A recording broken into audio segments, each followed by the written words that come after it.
স্বাগতম আজকের বাংলা নিউজে। শুরুতে দেখবেন সংবাদ শিরোনাম, এরপর দেখবেন সম্পূর্ণরূপে বিস্তারিত। রাজাকাররা কোনোদিন ক্ষমতায় আসতে পারবে না, বললেন শেখ হাসিনা পুত্র সজীব ওয়াজেদ জয়। এরপর দেখবেন এনসিপি নিষিদ্ধ করতে হবে, বললেন মির্জা ফখরুল ইসলাম আলমগীর।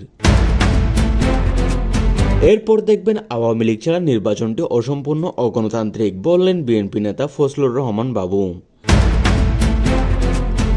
এরপর দেখবেন সংবিধান পাল্টালে বাংলাদেশ ধ্বংস হয়ে যাবে, বললেন বীর মুক্তিযোদ্ধা বঙ্গবীর কাদের সিদ্দিকী। এবং সর্বশেষ দেখবেন শেখ হাসিনা ফিরলে আগের সমন্বয়কদের বিচার হবে, বললেন সোহেল তাজ। এতক্ষণ শুনলেন সংবাদ শিরোনাম, এবার দেখবেন সম্পূর্ণরূপে বিস্তারিত। তবে বিস্তারিত দেখার আগে আমাদের চ্যানেলটি সাবস্ক্রাইব করে দিবেন। ৭১-এর সংবিধান পাল্টালে বাংলাদেশ ধ্বংস হয়ে যাবে, বললেন বীর মুক্তিযোদ্ধা কাদের সিদ্দিকী। বঙ্গবীর আব্দুল কাদের সিদ্দিকী, যিনি ১৯৭১ সালে মুক্তিযুদ্ধের একজন খ্যাতনামা সেক্টর কমান্ডার, সেক্টর ১১-এর বীর উত্তম খেতাবপ্রাপ্ত বীর মুক্তিযোদ্ধা, কাদেরিয়া বাহিনীর প্রতিষ্ঠাতা এবং কৃষক শ্রমিক জনতা লীগের সভাপতি হিসেবে পরিচিত। সম্প্রতি একটি জনসভা বা সাক্ষাৎকারে অত্যন্ত কঠোর এবং আবেগপূর্ণ ভাষায় সতর্কবার্তা দিয়ে বলেছেন যে ১৯৭২ সালে ৭১-এর চেতনায় গড়ে ওঠা সংবিধানকে যদি পাল্টানো হয়, মৌলিক নীতিগুলো অর্থাৎ জাতীয়তাবাদ, সমাজতন্ত্র, গণতন্ত্র এবং ধর্মনিরপেক্ষতা থেকে সরিয়ে নেওয়া হয়, তাহলে বাংলাদেশ ধ্বংস হয়ে যাবে।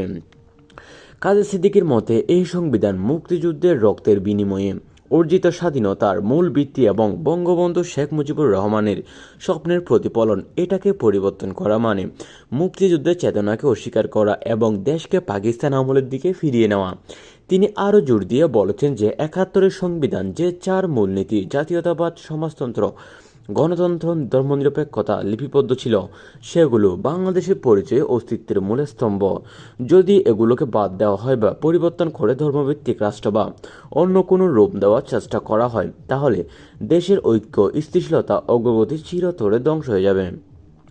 কাদের সিদ্দিকী উদাহরণ দিয়ে বলেছেন যে মুক্তিযুদ্ধের সময় যারা রাজাকার, আলবদর, আল শামস হয়ে পাকিস্তানের পক্ষে ছিল, তারাই এখন সংবিধান পরিবর্তনের পক্ষে কথা বলছেন। এটা মুক্তিযুদ্ধের বিজয়কে উল্টে দেওয়া চক্রান্ত। তিনি সতর্ক করে বলেছেন যে সংবিধান পরিবর্তনের নামে যদি ধর্মনিরপেক্ষতা বাদ দেওয়া হয়, তাহলে দেশ ধর্মান্ধতা, বিভেদ এবং অস্থিরতার দিকে ঠেলে যাবে এবং বাংলাদেশ অস্তিত্ব বিপন্ন হয়ে পড়বে। এই মন্তব্যের মাধ্যমে কাদের সিদ্দিকী বর্তমান রাজনৈতিক পরিস্থিতি, সংবিধান সংশোধনের আলোচনা এবং মুক্তিযুদ্ধের চেতনা রক্ষার প্রয়োজনীয়তার উপর তীব্র আলোকপাত করেছেন। তিনি আহ্বান জানিয়েছেন যে সব মুক্তিযোদ্ধা, দেশপ্রেমিক সাধারণ মানুষ ৭১ সংবিধান রক্ষার জন্য ঐক্যবদ্ধ হতে হবে। এই বক্তব্য দেশের রাজনৈতিক অঙ্গনে মুক্তিযুদ্ধের সংগঠনগুলোর মধ্যে এবং সামাজিক যোগাযোগ মাধ্যমে ব্যাপক আলোচনা সমালোচনার জন্ম দিয়েছে। মুক্তিযুদ্ধের পক্ষে শক্তিগুলো এতে একমত পোষণ করেছেন এবং বলেছেন যে সংবিধান পরিবর্তন করা মানে স্বাধীনতার চেতনার সাথে বিশ্বাসঘাতকতা। অন্যদিকে কিছু রাজনৈতিক গোষ্ঠী এই মন্তব্যে পুরনো চিন্তাধারার বলে উড়িয়ে দিয়েছেন এবং বলছেন যে সংবিধান পরিবর্তনের মাধ্যমে দেশকে নতুন করে গড়ে তোলা যেতে পারে। কাদের সিদ্দিকীর এই সতর্কবার্তা বর্তমান রাজনৈতিক সংকট এবং ভবিষ্যৎ প্রজন্মের সাথে একটি বড় বার্তা হিসেবে দেখা হচ্ছে। অনেকে মনে করছেন যে এই ধরনের মন্তব্য মুক্তিযুদ্ধের চেতনা রক্ষায় আন্দোলনকে নতুন করে জাগিয়ে তুলতে পারে। সব মিলিয়ে এই বক্তব্য দেশের রাজনৈতিক উত্তেজনা আরও বাড়িয়ে দিয়েছে এবং সংবিধানের মৌলিক নীতি বিতর্কের নতুন মাত্রা দিয়েছে। এই ছিল আজকের নিউজ। আজকের নিউজটি ভালো লাগলে চ্যানেলটি সাবস্ক্রাইব করে দিবেন। এরকম নিউজ আমরা প্রতিনিয়ত আপলোড করি। ধন্যবাদ।